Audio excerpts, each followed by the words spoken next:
community to lead us in an opening prayer. And so I'm very delighted to welcome Elder from Escazone and Deacon Tom Sillaboy to lead us in an opening prayer.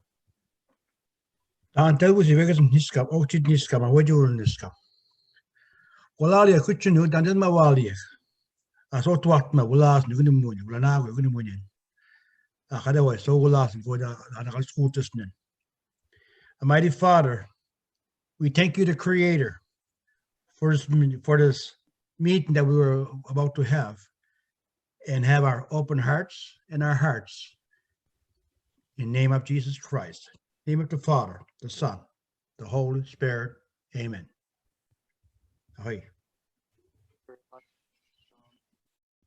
Now, Dr. Hamilton, we turn it over to you, and we look forward to learning a lot about truth and reconciliation. Okay, thank you. I'm going to just do a quick sound check. Someone give me a thumbs up if I can be heard. Okay, I will share the screen and we'll get started.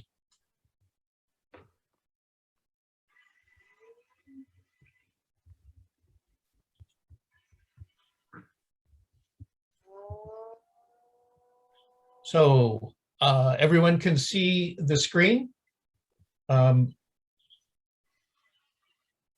Hearing no negatives, I'm going to assume everything's good to go. This is a difficult.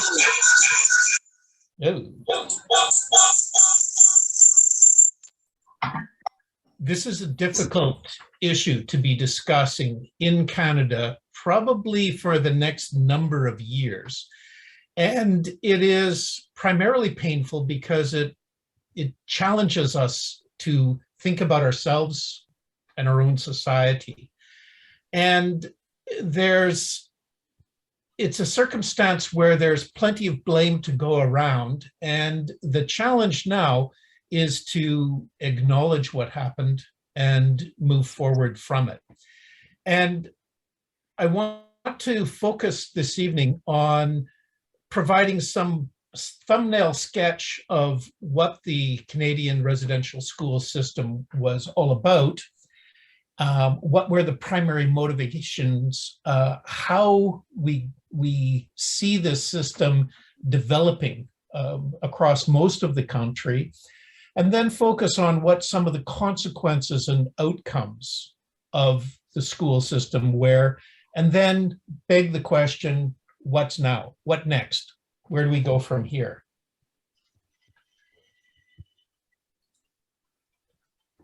The residential school system was in operation for 160 years. The oldest school dates to about 1831, and the last school was still in operation to the mid-1990s, mostly in Saskatchewan. There were a few left.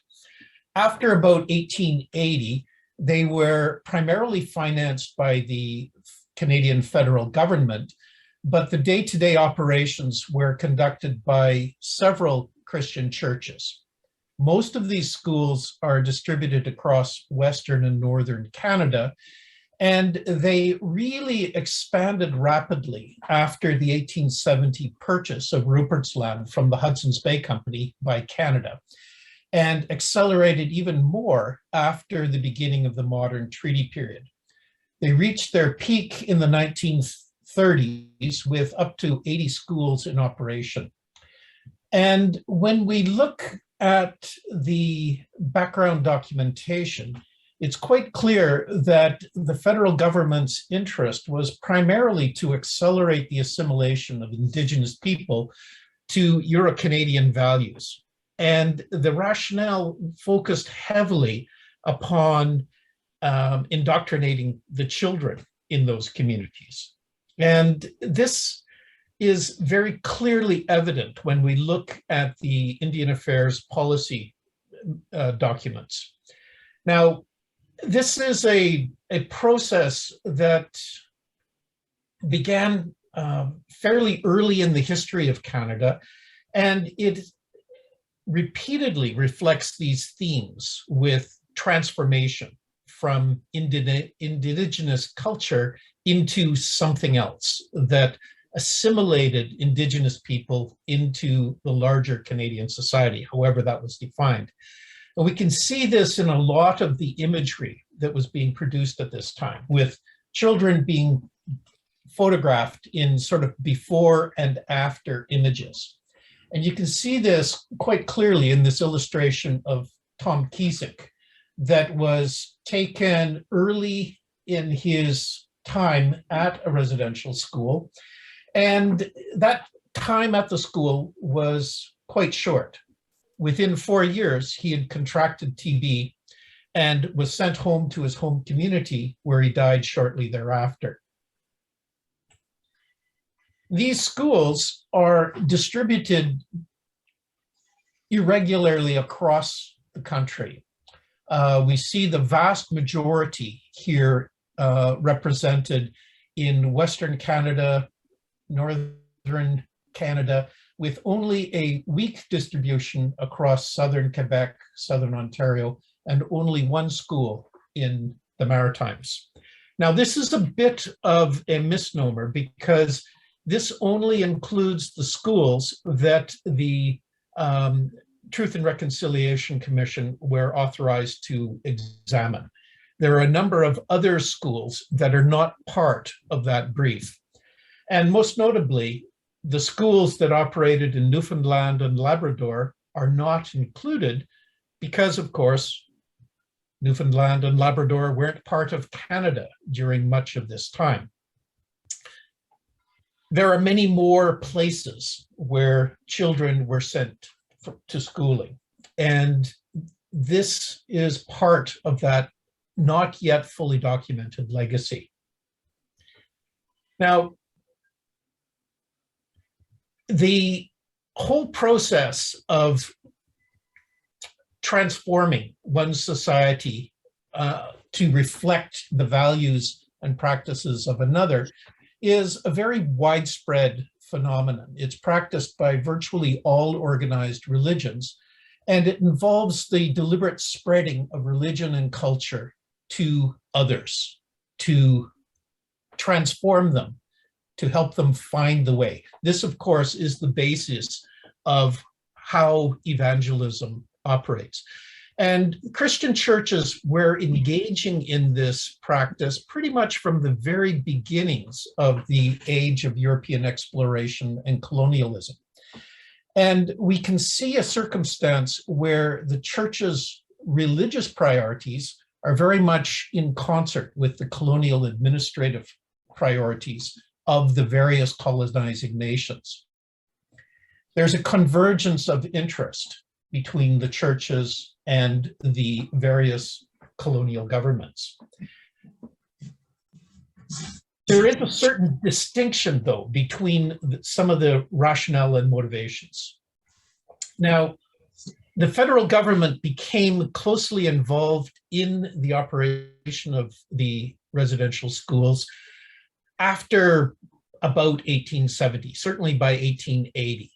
And at that time, Canada was rapidly expanding the system and financing much of it. And it reflects an ongoing interest in the transformation of Indigenous cultures to something that was deemed to reflect the emergent nation state of Canada. It began, of course, in Upper Canada with the Gradual Civilization Act of 1857, and it overtly sought to assimilate Indigenous nations to Euro-Canadian values. It sought ultimately to enfranchise Indigenous people as regular citizens and thereby erase any notion of Indigenous rights that were embedded in the 1763 Royal Proclamation. After the amendment of the Indian Act in 1884, treated First Nations people became the wards of the state. They were legally treated as children and essentially had very limited capacity to govern themselves. This became even more draconian in 1920 when it became compulsory for Native children over the age of 7 to attend residential school. And it empowered the Indian agent to seize children and to use the police to arrest parents who resisted their children being sent to school. And much of this is very overtly structured around the objective of getting rid of the Indian problem, to quote Duncan Campbell Scott. We can see in these quotations that there's a single-minded effort to transform Indigenous people into regular citizens. Now, this very quickly escalated into a pretty disastrous circumstance, in large measure because the gathering of all of these epidemiologically vulnerable children into crowded, under-resourced schools resulted in the rapid spread of infectious diseases. And very quickly, we started noticing a very high mortality rate. Peter Bryce, who was the first medical officer of the Department of Interior, initiated an investigation very shortly after his 1904 hiring. And his investigations led to a report being released to the federal government in 1907.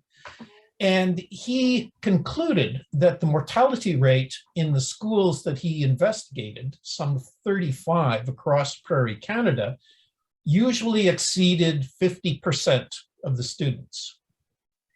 50% of the children died while attending or died shortly after they were returned home when they were ill.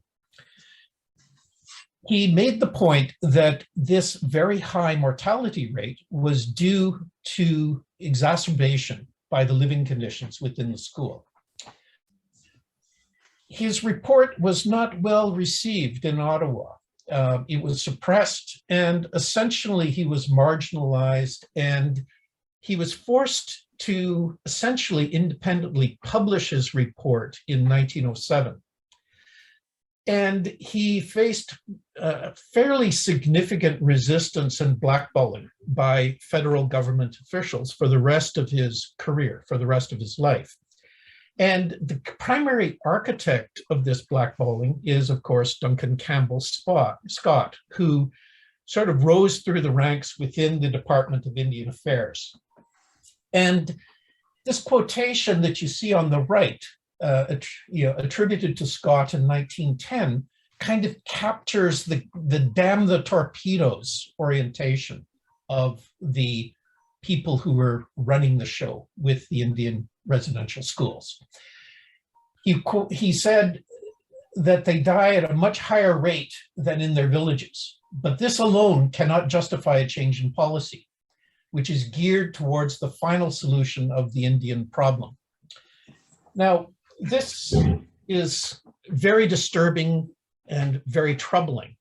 And it becomes even more troubling when we compare Bryce's 1907 documentation with the death records that have survived into the modern period. We can see this chart here represents the mortality rate per 1,000 among children in the general population, as opposed to Indigenous children in residential schools. And we can see that there is a very significantly higher rate of mortality. And this persists up until probably about 1950, at which point the death rates in the schools decline to something approaching the national average.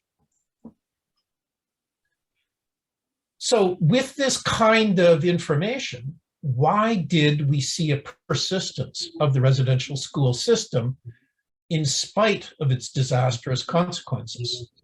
And in order to try and contextualize this, we need to understand the history of the residential school system as an element of 19th and 20th century Canada.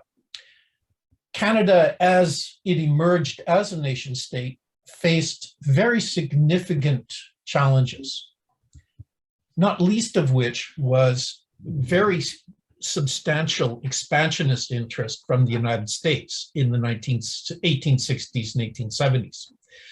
And the way forward to prevent that annexation was to fill all of that empty land that you can see shaded Northwest Territories with immigrant settlers, to establish railroad infrastructure, to make this northern part of the continent firmly part of the British Commonwealth. And in order to achieve that and gain control of the natural resources of that enormous land, a number of things needed to be done as part of statescraft. One had to gain control over people and land, and one needed to extinguish Indigenous title that had been proclaimed through the Royal Proclamation. Treatying is part of that process, but also important for the federal government was the enfranchisement of Indigenous people to become regular citizens and thereby extinguish their Indigenous rights. Now, understanding these processes and pressures requires us to think about the larger pattern of global imperialism and colonialism that characterizes much of this time, but it also forces us to come to grips with the unshakable 19th century assumptions about the superiority of Western European civilization and how it was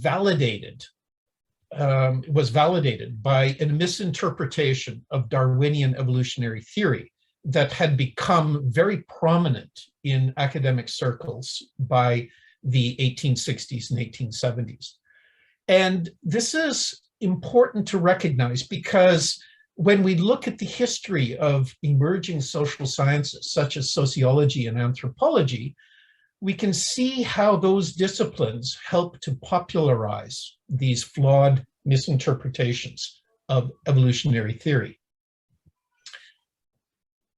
Now, as Darwin and Wallace modeled it, biological evolutionary theory involves a process of natural selection, of inherited biological traits offering advantage in specific circumstances. But of course, these circumstances change and the advantages can disappear as climate change occurs. Now, the problem we have is that the emerging social sciences of the mid-19th century saw evolutionary theory as a universal explanatory tool, but the problem was they misunderstood and misrepresented the concept. They incorrectly equated evolution with notions of progress or improvement that culminated in an end goal, the rise of civilization. This very much reflects much of the roots of my discipline of anthropology, where we imagined an evolutionary pathway, a single pathway from comparatively simple cultures into increasingly complex cultures. And this single path to civilization, as it was envisioned by Europeans, saw themselves as representing and epitomizing the most advanced society. Western European culture and North American, British, and American culture were perceived to represent the pinnacle of human achievement. And this, of course, begged the question why other societies seem to be lagging behind. It also begged the question whether there was a responsibility among the more advanced societies to help out the less fortunate to make that progress towards civilization. Now, of course, this became an overt justification for racist structures of colonialism. And we see very widely in popular culture and popular literature of that time, we can see this trope being played out. Now, the question I want to ask is whether these attitudes were left in the 19th century and early 20th century, or whether they are kind of an important below the radar component of contemporary society. And I hit upon this particular book by a very prominent and very controversial conservative figure in Canada as a means of trying to explore some of these issues. Now, the big block of text in white on the left-hand side of the screen is a rebuttal that Conrad Black published in 2014 in the National Post that rebutted some of the criticisms of his book titled Rise to Greatness, The History of Canada from the Vikings to the Present. And when you read the bits and pieces that I've highlighted in yellow here, you can see that elements of those old 19th century ideas of progress, of the advantage of civilization, are very much embedded in his argument and in his logic. Now, his arguments are factually incorrect, but they also perpetuate these notions, these false notions of cultural evolutionary progress towards civilization. And these sorts of persistent ideas are embedded in our popular culture and into our education curriculum. And this is one of the primary reasons why the Truth and Reconciliation calls for action focus very heavily upon the importance of education about Indigenous cultures and Indigenous history and how those societies operate. Now, when we turn to the history of the residential school system, it always comes as a shock to realize that many of these schools were in operation long before the establishment of provincial government authority. In many cases, they were in operation before the treaties were being enacted. They predate the development of modern Canada. They are operating at a time of weak or non-existent public health capacity. They're operating at a time of quite poor transportation and communications infrastructures. The schools were chronically underfunded. They're poorly constructed, poorly insulated, poorly ventilated. This contributed to high rates of communicable disease that devastated the children within these schools. Now, when you look at the chart on the lower right, you can see a series of histogram lines. The one that you want to take a look at is sort of the gray-brown one labeled annual mortality. And it bounces up and down like a mountain chain. And this wild fluctuation doesn't reflect variation in the numbers of deaths per year, but rather wild fluctuations in the completeness of the records. I think we should probably assume that that chart with that mountain chain of wild fluctuations in annual mortality probably reflects an underreporting of death due to the loss of records. But it's consistent with the previous chart that demonstrates that death rates are quite high in every school prior to about 1950. These were dangerous places. This, of course, leads us to the painful legacy that Canadians are having to confront in the moment right now. We know at least 150,000 children attended, and we know at least 4,000 died.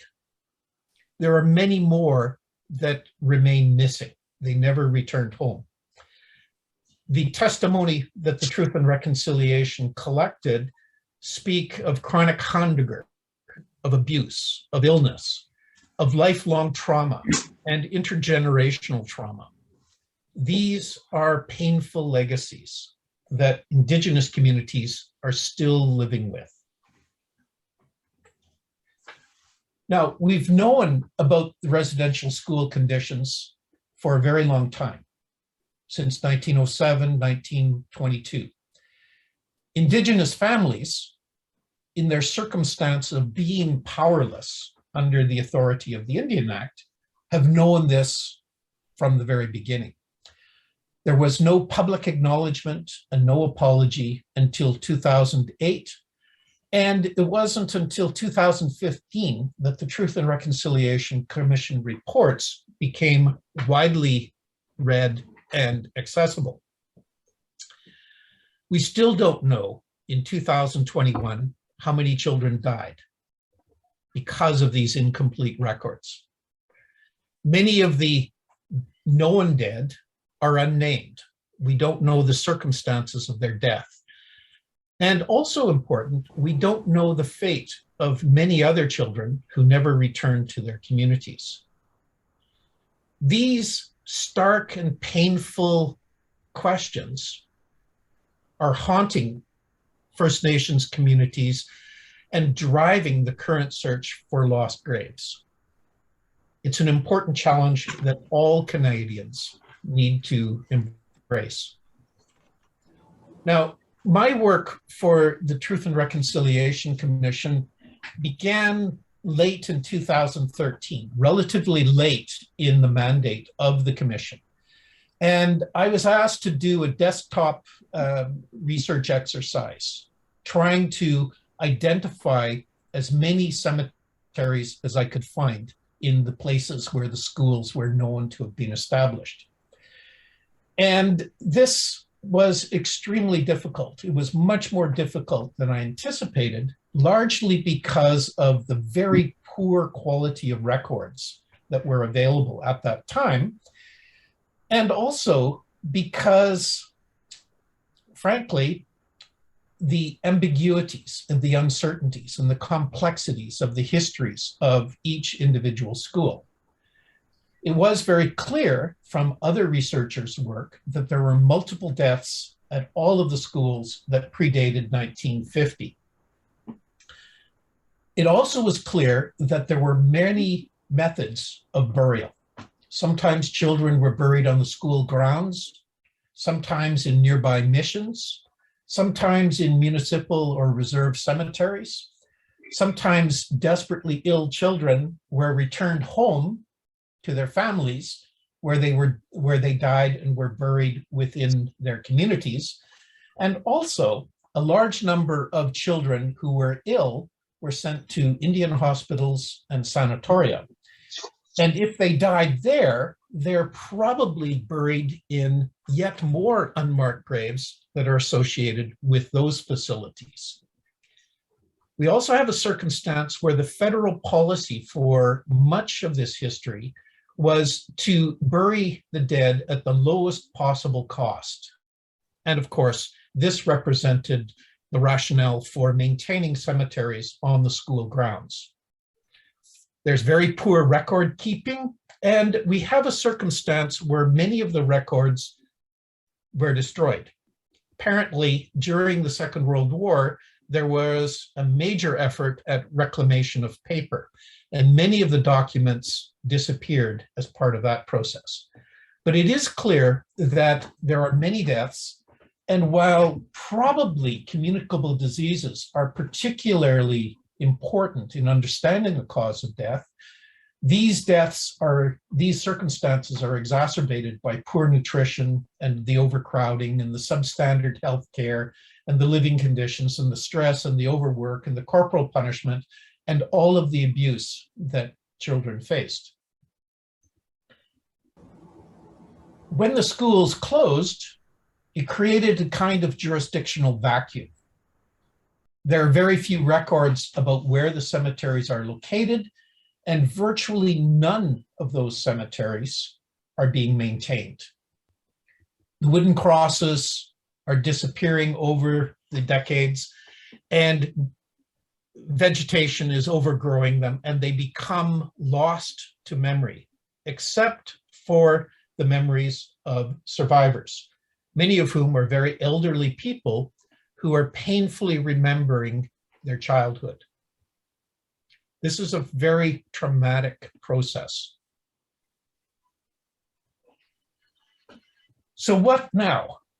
In the spring and summer of 2021, we saw a number of press stories burst onto the national and then the international scene that reflected preliminary results from near-surface geophysical investigations led by specific First Nations in search of these unmarked graves within cemeteries.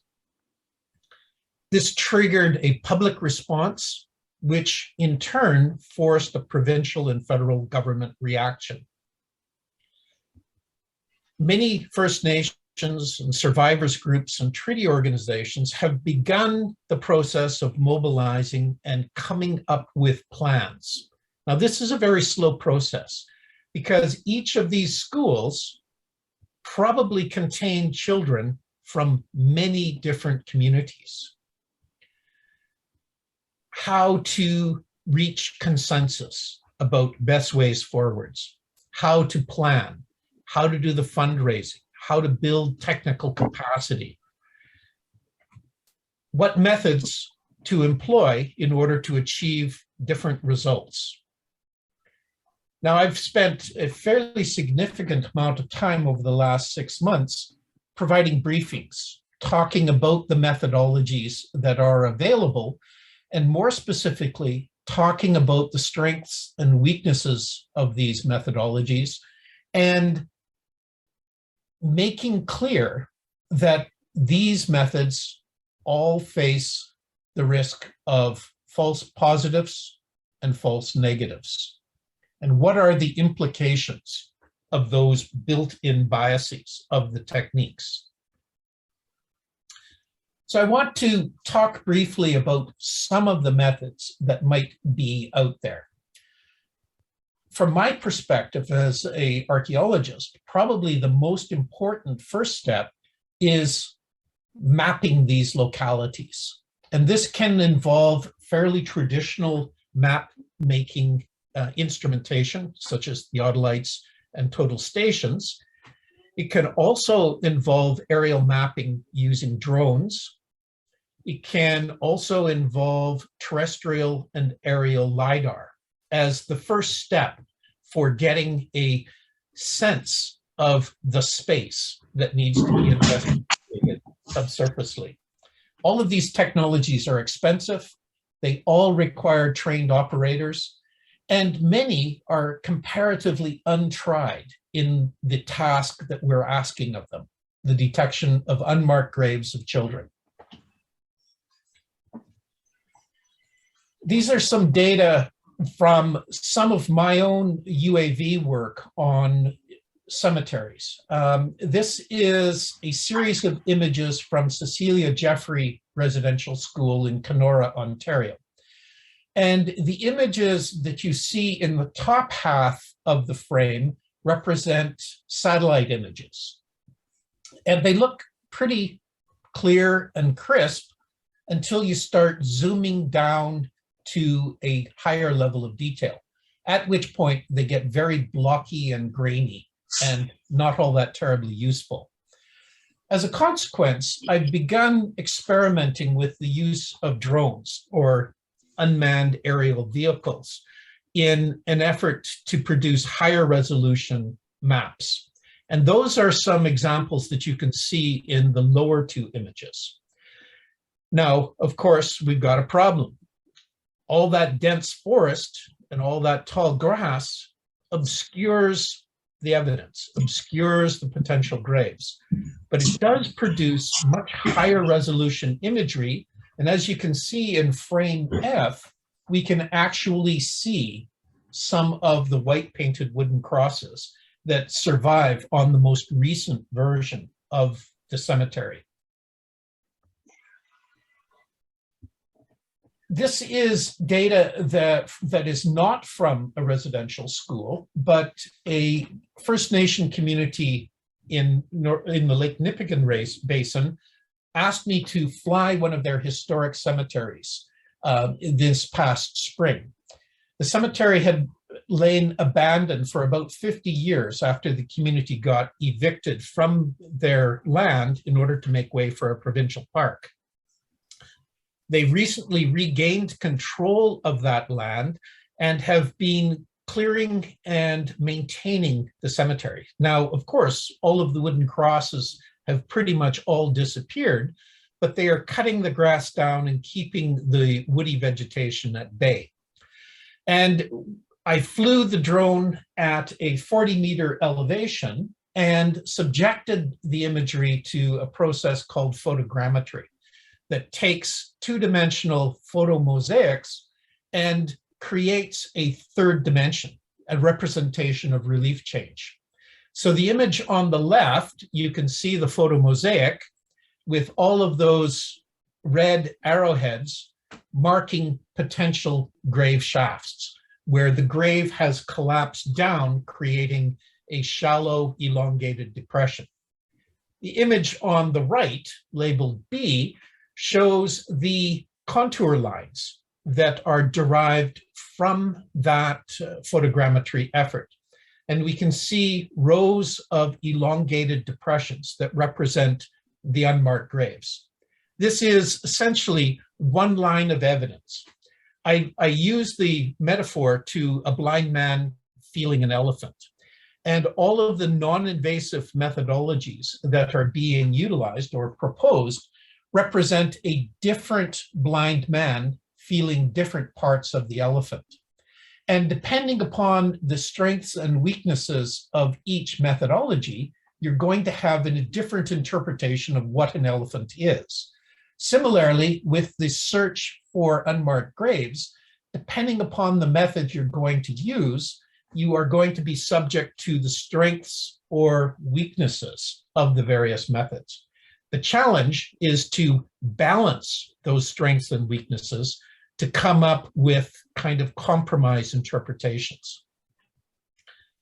The method that has been most frequently used on unmarked graves in these cemeteries so far is instrumentation that involves ground-penetrating radar survey. And the image on the extreme left shows you kind of a stylized model of how these instruments work. They are essentially a low-slung cart with a radar antenna underneath it.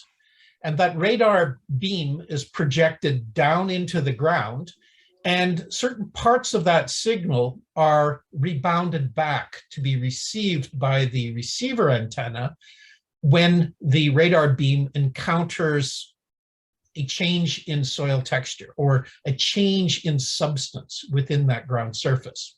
It doesn't detect graves, it doesn't detect bodies, but rather it detects unconformities. And the challenge is to determine what of those unconformities are the unmarked graves as opposed to all of the other possibilities that they might be. Now, I've got a wee animated sequence here that shows the radar output at various depths down through the soil profile. And the first opening scene is fairly close to the surface. And as the sequence goes down, you will see grave shafts start to show up. Look for the pattern and the distribution of black unconformities. Okay, here we go. Oh, there they are. They pop up. Now, in that circumstance, they're probably representing radar bouncing off coffins and giving a strong signal of those elongated unconformities representing the coffin. In all likelihood, the graves we're searching for are quite small, the graves of children, of adolescents. In all likelihood, these children are being buried uncoffined. It's going to be extremely difficult to detect the grave shafts. It's going to require very sophisticated analysis to interpret these features.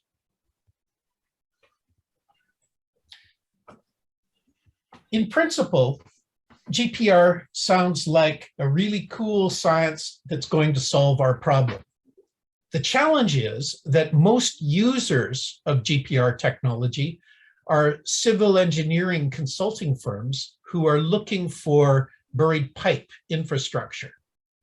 As you can see in the upper left, we can see the operator dragging the machine across this beautifully manicured lawn, and the radar beam is detecting this buried pipe. And the red cross that you see in the image represents the return signal, the radar signal. The red cross represents the apex of whatever it is that is being detected. And you can see these classic umbrella shapes are characteristic of point targets, point unconformities. It takes an enormous amount of experience and very sophisticated analysis to interpret these strange blips and squiggles and interpret them as to what they might be.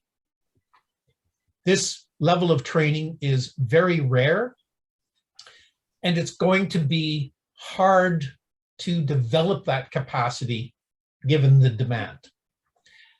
We also have to think about the methodologies that are going to be employed. Careful survey design is absolutely required in order to improve our chances of success. These surveys generate massive quantities of data. So as an example, I've got in the lower right-hand corner a cemetery, a rural cemetery in southwestern Manitoba. It's the Skullholt Icelandic Cemetery. It's quite small. It's only about 1,800 square meters. It's very well maintained. The grass is cut, and we can see very distinctive boundaries around the grave shafts. These are metal borders that define the individual grave shafts. Now, all of the red vertical lines that you see bisecting that cemetery represent possible GPR transects. In this case, they're spaced at 50 centimeter intervals. And when you look at it, 50 centimeter spacing between the transects for this small little cemetery is going to require somebody to collect data over the equivalent of 3.7 kilometers. But is half a meter spacing sufficient to detect a child's grave? Most of the experts are saying that we need to space those intervals at a quarter meter in order to intercept that grave shaft 2 or perhaps 3 times. That, of course, results in 7.3 kilometers of data that need to be collected just for this tiny little cemetery. This has huge implications when we think about the ground that is represented by any one of the residential school sites.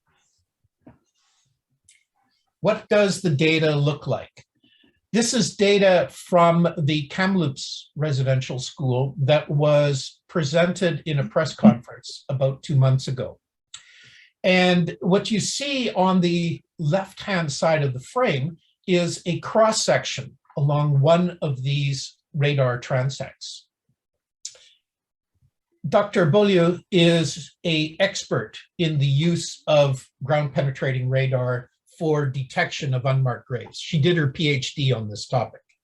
She conducted the survey. She conducted the survey over a comparatively small part of the grounds. In her briefing at the press conference, she emphasized the importance of experience and expertise in the interpretation of this output. The information coming from the machine does not define graves directly, but rather the analysis might identify candidate graves after interpreting the unconformities. The image that you see just below the orange arc represents an unconformity that she, from her experience, thinks is probably one of these unmarked graves. Now, detecting these very, very subtle features is going to be extremely difficult and time-consuming. And we have to confront the risk of false positive and false negative results. We have to also think about what is worse, a false positive or a false negative. Research scientists will tell you all the time that the worst circumstance is false negative, where you say there's nothing there when there's actually something there. We cannot have a circumstance of missing graves. We've got to make sure we've got a fighting chance of identifying them correctly. At the very minimum, the researchers who are going to have to address this question are going to have to establish criteria and indicators of how they're going to interpret the signals. And they will be using those signals to offer an estimate of the spatial extent of cemetery areas. They'll also need to differentiate between possible graves versus confuser signals. They'll need to estimate the depth of the number and the pattern of these candidate unconformities. And then we're confronted with the problem of how do we validate the interpretations. These are some images from Kawasakis First Nation at another of these residential schools. Now, the image on the lower left derives from historic records that were part of the materials collected by the Truth and Reconciliation Commission. The green shaded area is labeled as the cemetery. Most of that area does not have grave markers.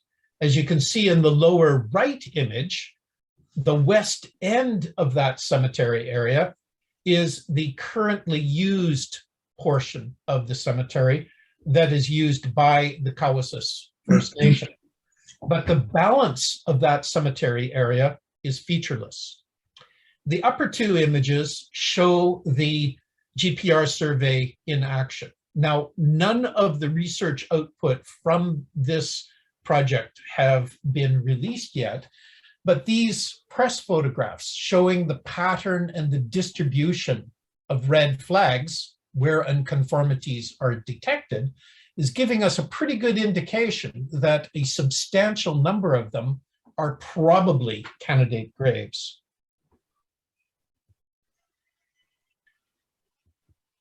The circumstances of conditions at the residential school sites presently vary significantly. In some circumstances, the school buildings are gone and the land has been repurposed for other uses. Sometimes the school is gone and the land is abandoned and unused. Sometimes the schools are standing and abandoned. Sometimes the schools are standing and are repurposed. There are probably graves associated with the near proximity of each of those schools. But the problem is that in many schools, there will be 2 or 3 or even 4 different locations representing various phases of construction and use of the school with that name.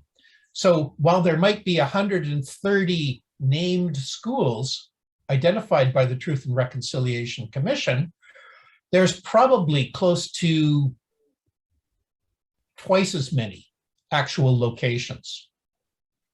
And in each of those locations, we will have graves under a number of different circumstances. We've got a big problem on our hands. Now, I want to offer up some examples of some of the scenarios, some of the circumstances of existing schools.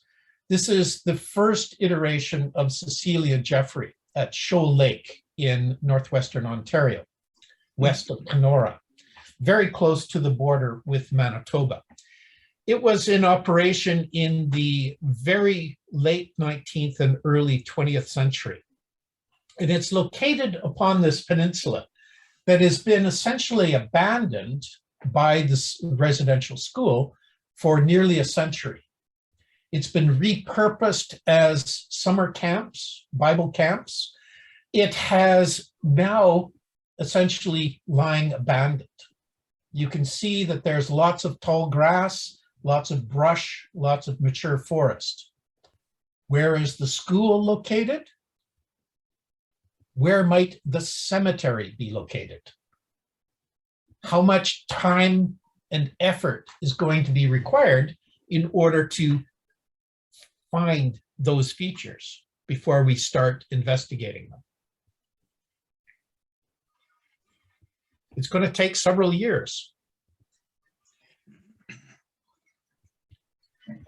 This is a circumstance in north central Alberta at St. Bernard's Residential School, and it reflects a pattern that we see in many of these places where there is the residential school labeled B. It's associated with a church and also a community cemetery. And the people buried in that cemetery likely include parishioners of that church, as well as school children who attended the school operated by that denomination. How do we differentiate and identify between the various people buried within that cemetery? How do we differentiate the children from regular parishioners? This is the St. Joseph's School in Thunder Bay, Ontario. And we see here 3 different locations. The oldest is along the south bank of the Kaministiquia River, and it represented a very early orphanage and residential school that was closed down when the land was expropriated from the First Nation in order to make way for a railroad. The nuns who were running the orphanage moved across to Mission Bay and established a church and a cemetery and a residential school. That too became abandoned, and the final iteration of the residential school is located within an urban environment within modern Fort William. This school remained in operation probably into the 1960s and early 70s, and at which point it was transferred to the separate school board, and a school is still operated on those grounds. Now, in the case of that third iteration of the residential school, anyone who died while attending that school is probably buried in the Catholic portion of the cemetery, either St. Pat's or Mountain View cemeteries, located on the outskirts of the city. The Mohawk Institute is located in the outskirts of Brantford, and it is an enormous piece of property. It's somewhere around 500 or 600 acres. The building of the residential school building is repurposed into a cultural center. They are initiating the process to try and determine where candidate areas for cemeteries might be in order to begin the search for unmarked graves. In this circumstance, we're looking at the Mackintosh Residential School in Northwestern Ontario that was abandoned and demolished when it was closed, and the land reverted back to provincial crown land. And the lower right-hand image shows a very poorly digitized sketch plan of the school as it was existing at that time. And part of my task involved taking that scan and resizing it, rescaling it, and overlaying it on top of the satellite image in the image labeled 2 in order to locate where the various buildings and cemeteries are located. And you can see there is a slight error in the mapping where the cemetery is represented by an open-sided square. It's probably within that stand of mature coniferous forest immediately north of the church location. The church is the last standing structure on the property. How does one engage in searching these grounds where there's all of that dense vegetation? Remember, these GPR units are kind of like trying to drag a baby carriage through an alder swamp. They're very low slung. They must remain in very close proximity to the ground surface in order to generate results. And how much site preparation is required in order to achieve those objectives. This is St. Mary's Residential School in Kenora. And what I've done here is overlaid historic images on top of a satellite image of the property as it exists now. We know that there is a fairly substantial cemetery at this locality. We can see that in the graveyard where school children are being put to work tending the graves. But we don't see any evidence of that cemetery on the grounds using the satellite imagery. Now, apparently, survivors know precisely where this cemetery is. So once they begin thinking about how they want to approach it, they'll at least have some target areas to initiate the search. So there's a series of emerging investigative principles that are being sort of widely discussed and debated. Everyone agrees that these investigations have to be led by Indigenous communities. And there is general recognition that this process of coming up with the plan and the objectives is going to require multi-community engagement in order to get the perspectives of all of the communities who lost children to these places. How do we deal with the problem where we have to come up with a consensus where there will be multiple strongly held opinions about what needs to be done? Once that plan is put together, very careful planning and training is required in order to execute the search and then analyze the results from that search. Federal and provincial funding has been identified, but it's pretty clear that the amount of money allocated isn't going to be sufficient for the task.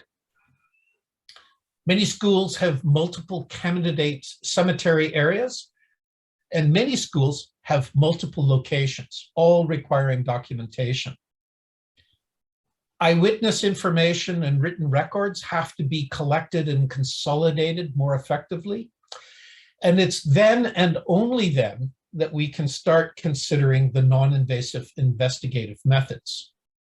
This is going to take years, and it risks ongoing and recurring trauma in the communities where these children came from.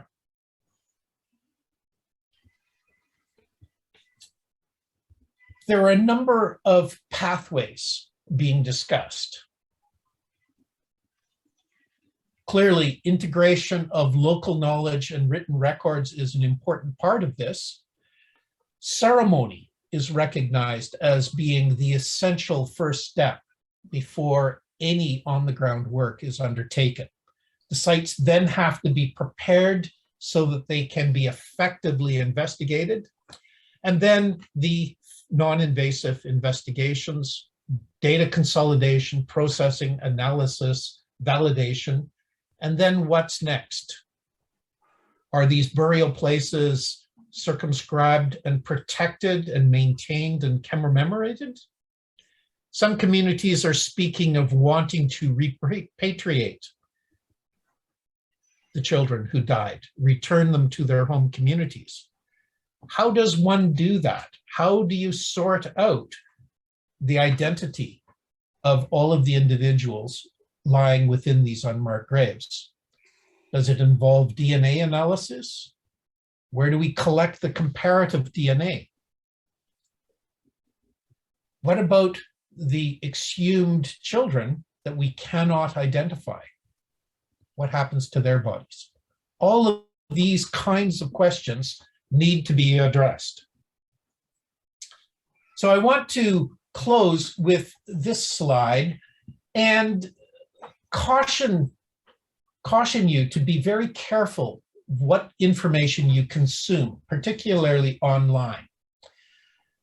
The residential schools are not a historic footnote. These are important burning issues in Canadian culture, Canadian politics. The story, the circumstance is being subjected to a whole bunch of examination, debate, discussion, and editorializing, some of which is quite disturbing. There's a fair bit of internet spin doctoring and trolling going on. There's a fair bit of denialism of the residential school history and its consequences. There are attacks upon the credibility of investigators, and there are also the usual dog whistle, racist dog whistles that are always out there. I challenge you to be very cautious when you are consuming information about the residential schools, because a lot of those editorial and partisan agendas are driving the discussion. So I think with that, I'm going to stop the share and throw the floor open for any questions or comments.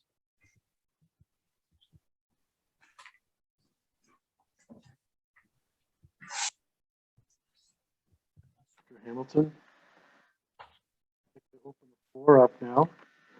If somebody has a question for Dr. Hamilton.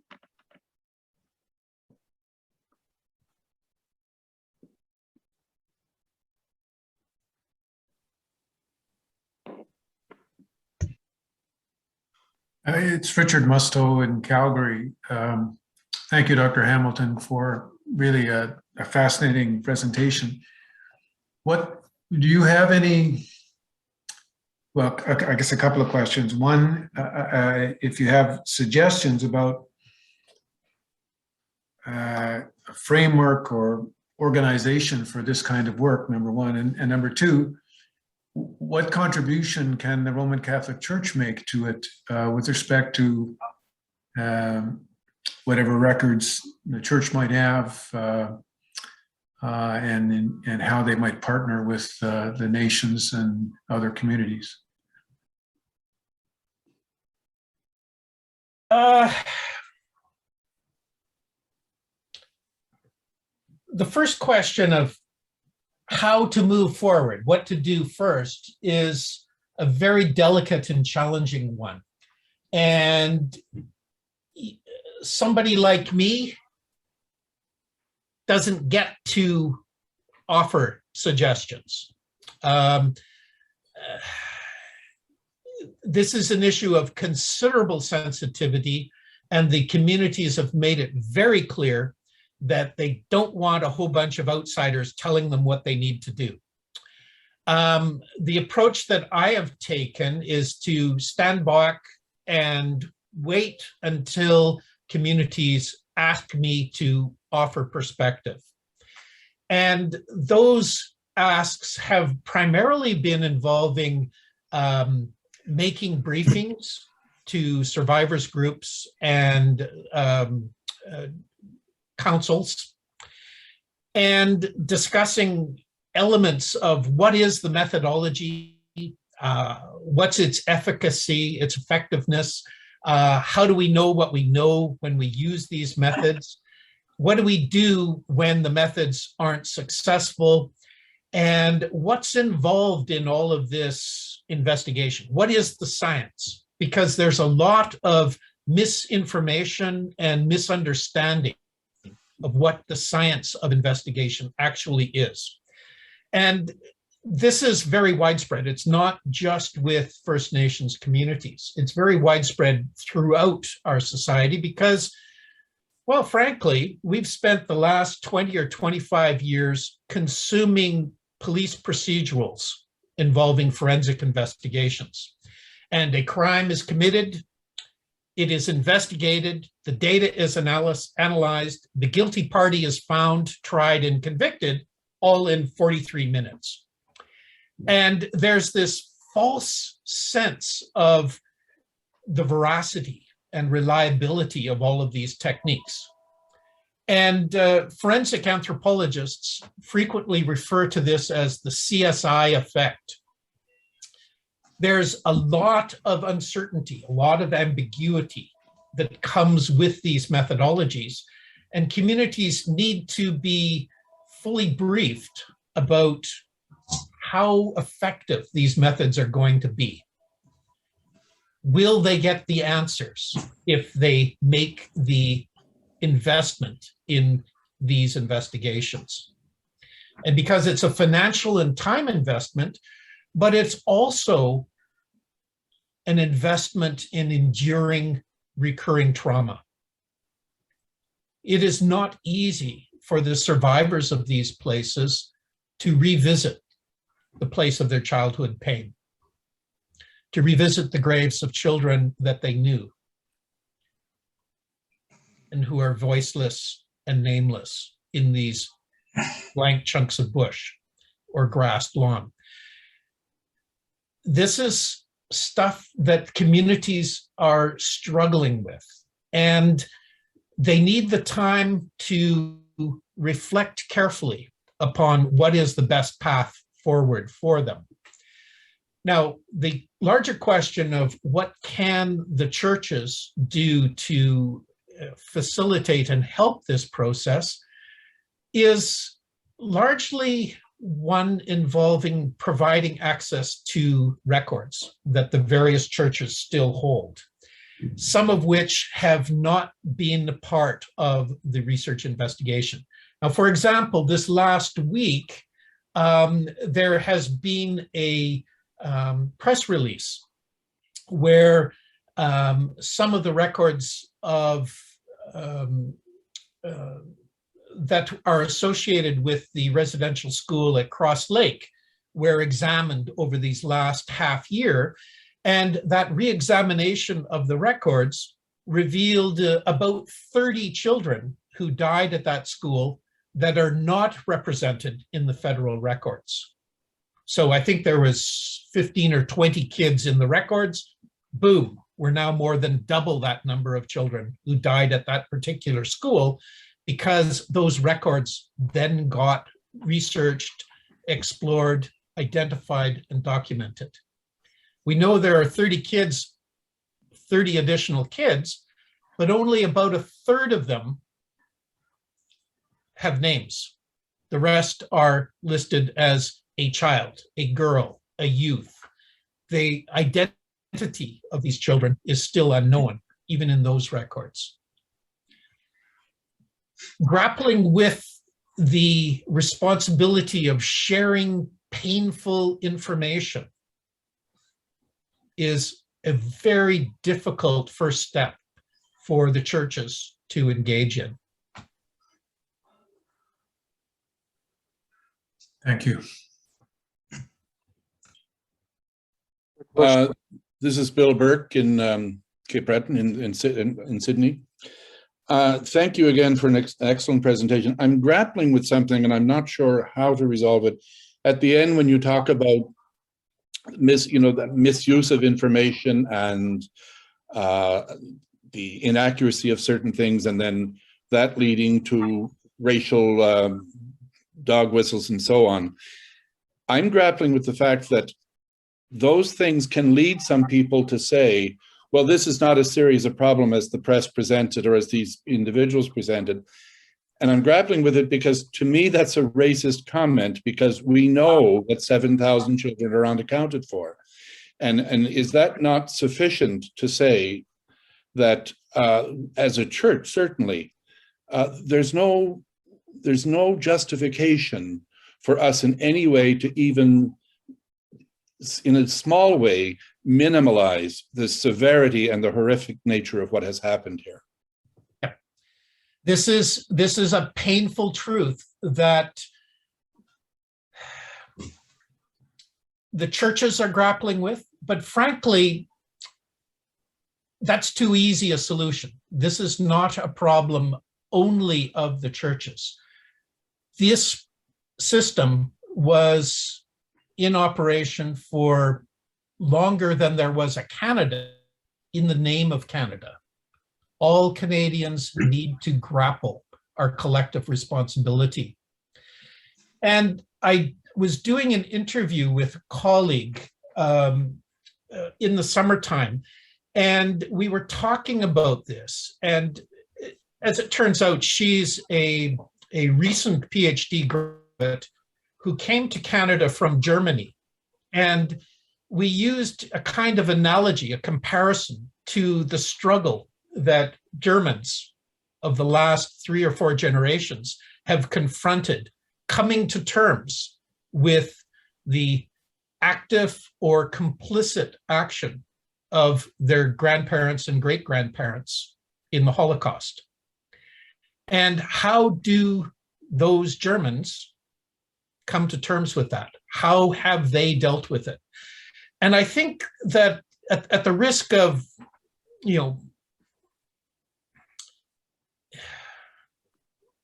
sort of derailing the discussion, I think that is the sort of question that Canadians have to grapple among ourselves.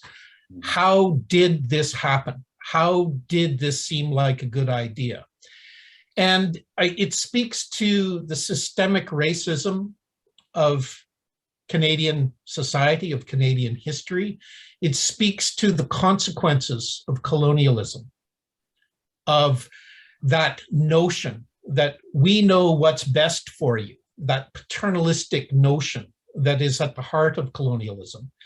And that much of that remains with us is a kind of implicit notion of racial superiority, of there's us versus the others. And I think that that's still very much ingrained and an unconscious part of how most Canadians think about our society, think about members of our society. And this is painful stuff, this self-reflection of where do these ideas come from, and scratching beneath the surface to see their insidious influence on our own lives.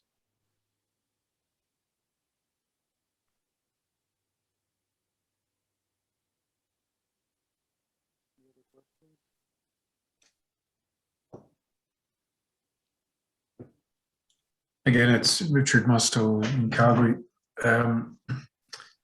This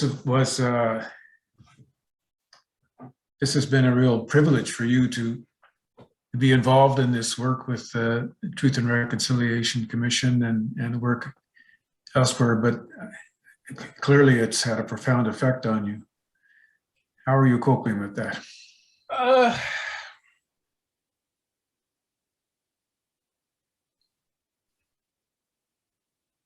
Elements of my professional practice involve digging up stuff all the time.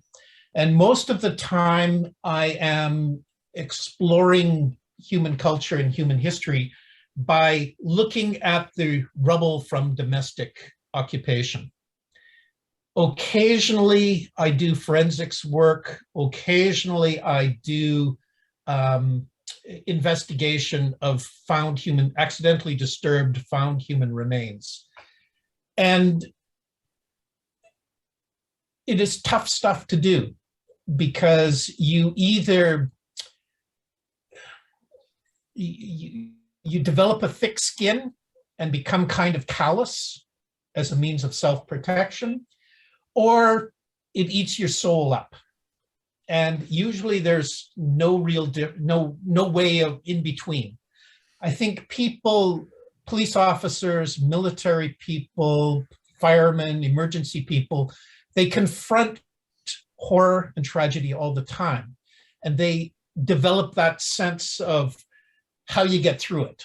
You compartmentalize it. And when I'm doing these sorts of analyses, there's a certain amount of compartmentalization, but you can't hide behind that when you're engaging directly with people in tears, remembering their painful experiences of their childhood and how it impacted how they raised their own children and how their children are raising their grandchildren. This intergenerational component and consequences of these traumas is something that tears at my heart. And my first grandchild was born 6 weeks ago. And I keep reflecting upon how my life has been so privileged and how resilient the survivors are to cope with all of that accumulated trauma and cope with a life of enduring that, and are still in a position to want to offer insight, to offer their service to address this problem. It makes it very humbling for me, and it makes me want to say, suck it up, Buttercup, do the job. You have a responsibility. Wonderful. Thank you.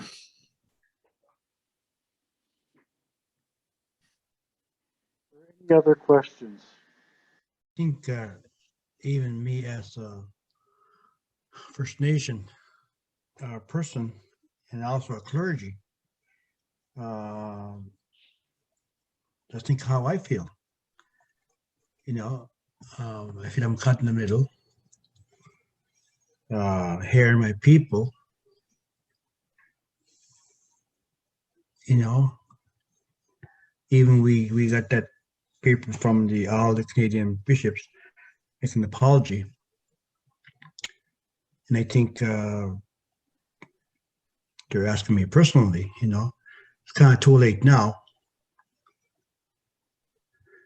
Now, they always tell me, what does the Pope say? And sometimes I don't know what to say.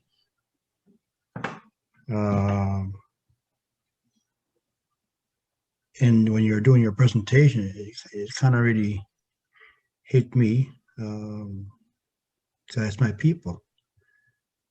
And I'm from Eskasoni, from the Eskasoni First Nation in Cape Breton. And a lot of our people from Shubenacadie. And my wife's parents went, you know, and when you look at today, it's still, you know, there's still a lot of racism to this day, 2021. You feel it, you hear it. Sometimes I feel there's still a lot of cover-ups, but that's me. But these are the stuff that goes to my mind as you are doing your presentation. And it kind of affects me personally, because my people and my ancestors were involved, you know. But I know it's a very touchy subject with my people. And I could see it in church, you know. there's a big drop in my community. I talked to other elders, other reserves, and that's what's going on. We're losing a lot of people in the churches because of this, what's going on. So that's why I just want to share that. Thank you.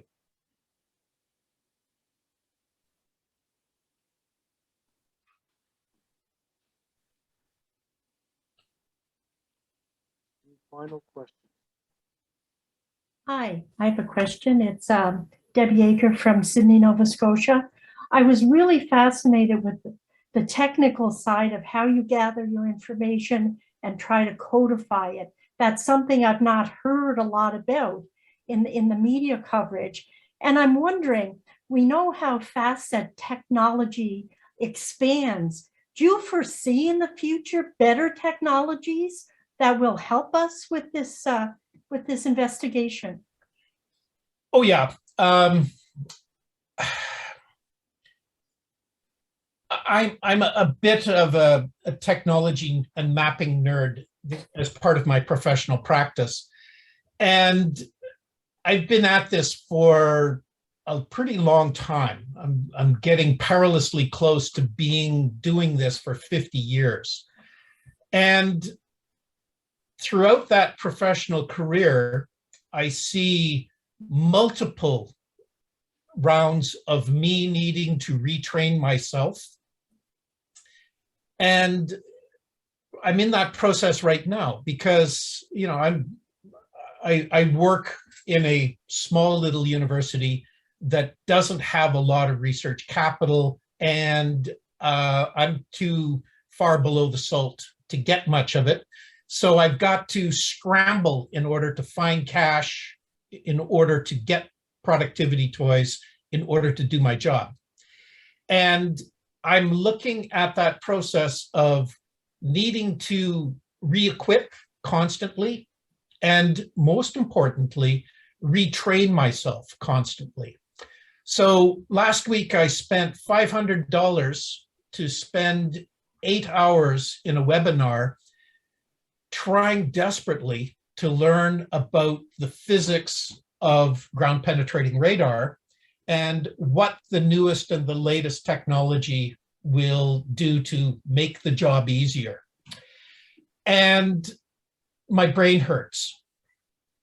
And it's going to be a huge challenge for people like me, old guys like me, to constantly try and keep up. But with every new iteration, we're seeing perhaps not changes in the nuts and bolts of the technology, but as computing power significantly improves, we're seeing fairly significant investment in improving the ability to analyze and visualize the data. So instead of those gray squiggles, we're seeing much, much more sophisticated software to help filter out some of the noise, to draw attention to the things that are important. And I think that's probably where much of my effort for the next number of years is going to be focused upon just trying to keep up with the tech so that I can knowledgeably and appropriately use it in order to answer some of these questions.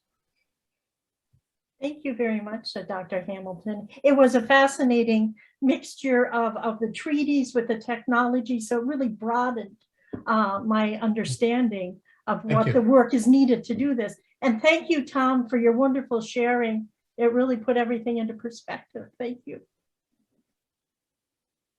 One last question. Is that